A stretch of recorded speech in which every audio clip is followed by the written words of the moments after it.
man, bank life is the epitome of the life that everybody wants to live. Like, it really, you know, you hear the ring to it, and it sounds something like money has something to do with money, man. It really don't have nothing to do with that. Like, the way I broke it down was, bank, you got life, you got entertainment.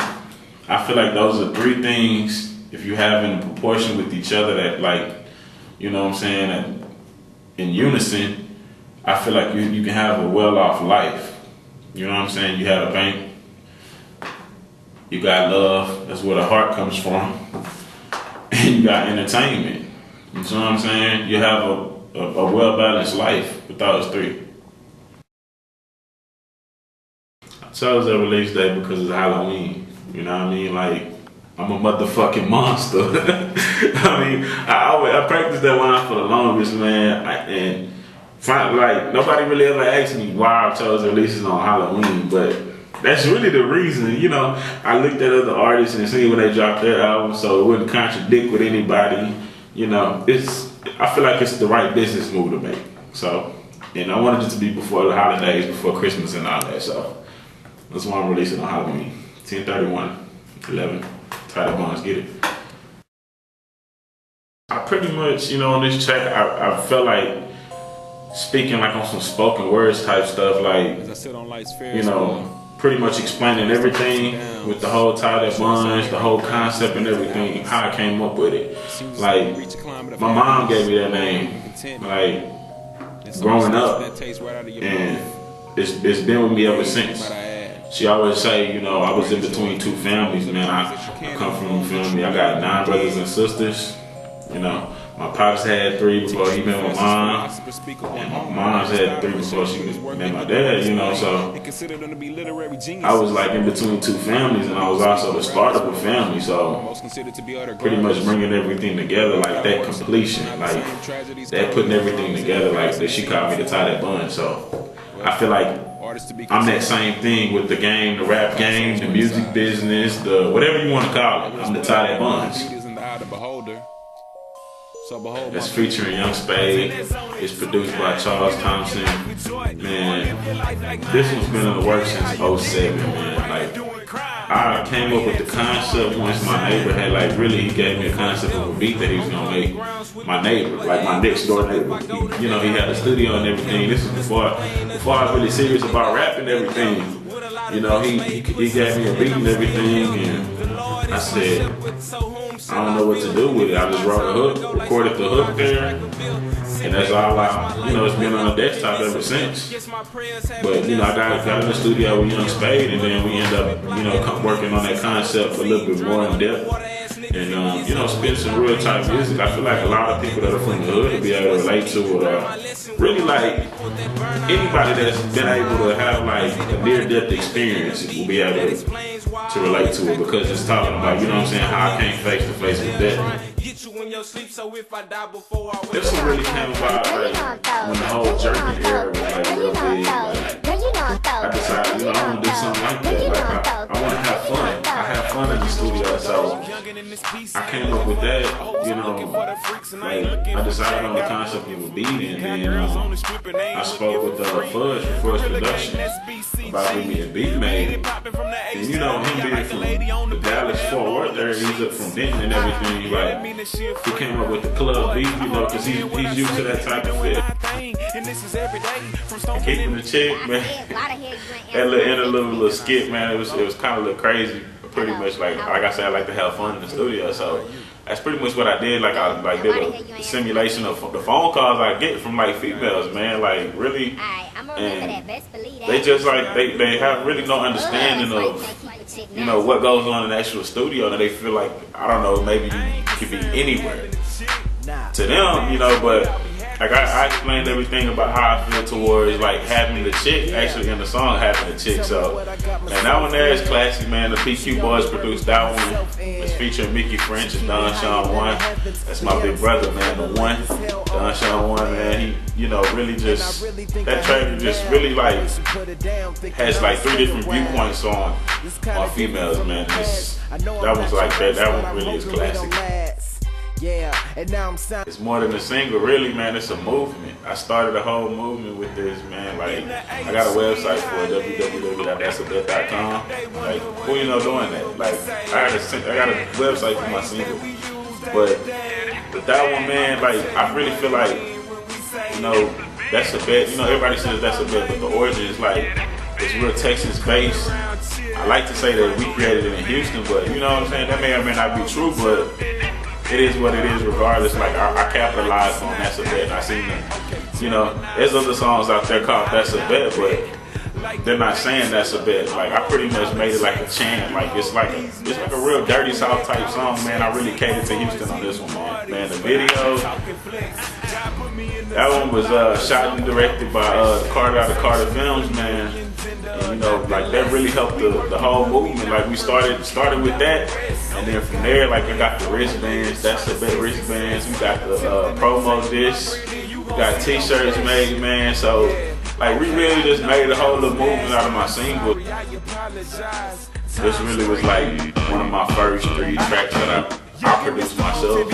And like, before, like, I didn't know what the hell I was gonna do with it. I just was like, you know, maybe I'll get it to one of my artists, or maybe I'll shop it around on SoundClick or something. But I didn't like it at first, but then once I just, like, really, like, I wrote the song, like, coming from Houston to San Antonio on I-10, man, and I wrote the whole song to the beat. The beat was playing, had it on the CD, and, you know, I asked Kenille to feature on it. Kenille got the feature, and it was, you know, chemistry from there, man. It really was just a great track, man, for me to be able to rap on the first track that I, like, really produced. So I feel like, man, that's like a momentum step in my career, man, as an artist and as a producer. That was great. Like I said, that's the same beat, pretty much. It's produced by Fudge Produktions. And with that one, I had a little bit more fun with it. Like I said, you know, I'm fun. So I had a little bit more fun. I put a spin on the hook. And what I did was, I started listing girls' names. And I got the idea, man, from Shaun Juan, man, my big brother, man. Actually, and my little brother, man, too. He had a little, you know, input as far as the concept goes, but like, I got the idea from him, and I just started Googling the top most common African American girls' names. And I feel like, you know, in the whole urban scene, like, if I can reach out to as many people as I can, make them feel like I included them in it, I feel like that would be great. So what I did was, you know, I said their names. I said, hey, Ebony, you know I'm throw, Sharice know I'm throw, you know what I'm saying, something like that. And then from there, man, it was really just a, you know, a classic song, pretty much the same type of feel as Girl, You Know I'm Throw. But, you know, I put my own little twist on it. That one was just me, so it's no features on this one, it's just me. That's another one produced by JJonez. And with that one, I feel like I had to teach people how to rap, man.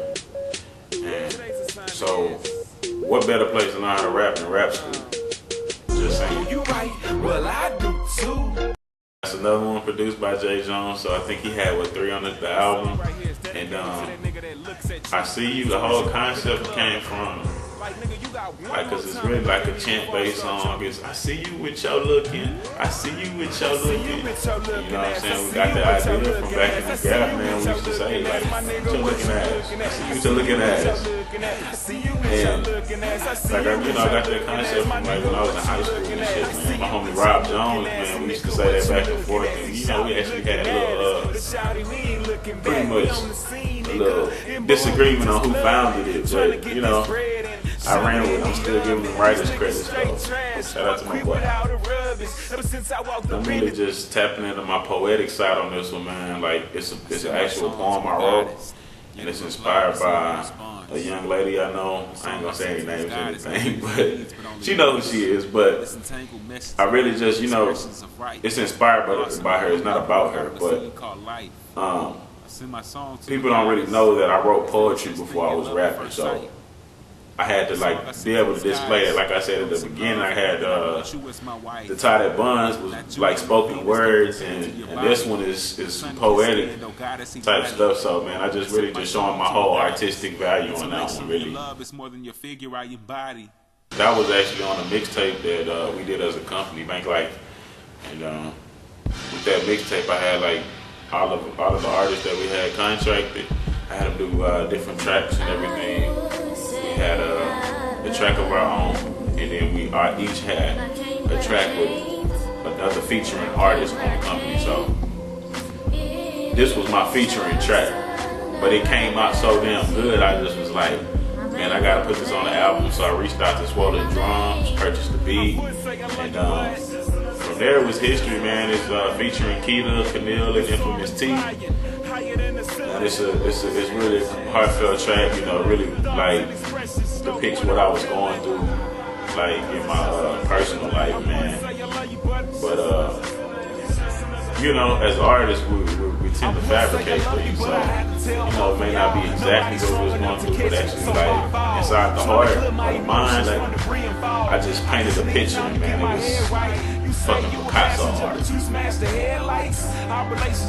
inspired by the phrase by YoungBoi, and he said on the track, at the beginning of the track that we did as the group BCG, he's like, before I went into my verse, he ad-libbed before me, and he was like, get him Youngin, and I just was like, man, I need to take that, I need to sample it. So I couldn't end up getting the sample, so I had him to re-record it. He's featuring on the track, so that was featuring YoungBoi. That's another one produced by the PQ Boys. And you know, I'm really grateful to the PQ Boys. I reached out to them. They supplied me with beats, man. And I'm just loving it, man. I can't wait to work with them in future projects. And that one was actually produced by my good brother, Shaun Juan. I got it, man. I got it, man. You think you got it, forget about it. I got it, man. I got it, man. I got it, man. You think you got it, forget about it. I got it, man. I really don't know what genre to classify it as, because we really did something like that. But that one was I was supposed to get Lil'Flip about the feature, man. And reached out to Lil'Flip, you know, he said he was going to do the track, and you know, it's in the works, but you know, it might not meet the album deadline, so the Lil'Flip feature might be a remix or something, you know. You might be looking to put it on EA Sports or something, man. Real talk, like it's that type of track. That one was trash, man. That one was produced by my cousin, DJ Rhyno. Get out here, core DJ, man. But he produced that track, man, like, and that one was just tossed around via email, man, like to different people. But I had to, you know, I had to copy from him because I like the idea, man. The feature that he had for Fat Pat on there is like, I'm so cold in the game, Southside, play your screwed up click, man. And anybody from the H can feel that, man. If you can't feel it, man, I don't know really what you're talking about, man. For real, like, that's the H-Town track, screwed up click, rest in peace, DJ Screw, rest in peace, Fat Pat, rest in peace, Big Mo, rest in peace, Pimp C. But for real, man, that was a good one. Like, I use the concept because I often refer to myself as the modern day Screw. Like, I know that's a big title to give myself, but I feel like it fits because what I'm doing with the game right now, as far as like with artists and everything, nobody else is doing. And what I'm doing is I'm using a lot of old tactics with the modern avenues and to be able to display the artists and everything. But I'm using like old tactics, man, 7 out of the trunk, like SUC used to do, man, for real. But with that one, I just put my team on there, Bank Life, the original Bank Life that it was prior to everybody being, you know, released and everything from their contracts. Alright, man, it is what it is. That's.com. Check it out. That's where you find all the information about the tie that funds and drops. October 31st, that's Halloween. Forgot. 10/31/11. But man, go get it. It's gonna be in stores. It's gonna be on iTunes. I have hard copies available. If you know me like that, if you don't, hey, contact me. Get up my email, younginbooking@gmail.com. Send some beats, producers. It is what it is. Man, shout out to Carter Films for the video, man. Real talk. And we gonna keep getting it in, man. I got the Jacket for Beats Volume 2 coming out. We dropping a series of albums, man. Make You Fresh got the So Far So Good, about to be dropped soon. And we really doing it, man. The movement. Banklite. TheBanklite.com. Check us out. I'm throwed in the game. Kenille, I'm throwed in the game. Banklite, we throwed in the game. We throwed in the game.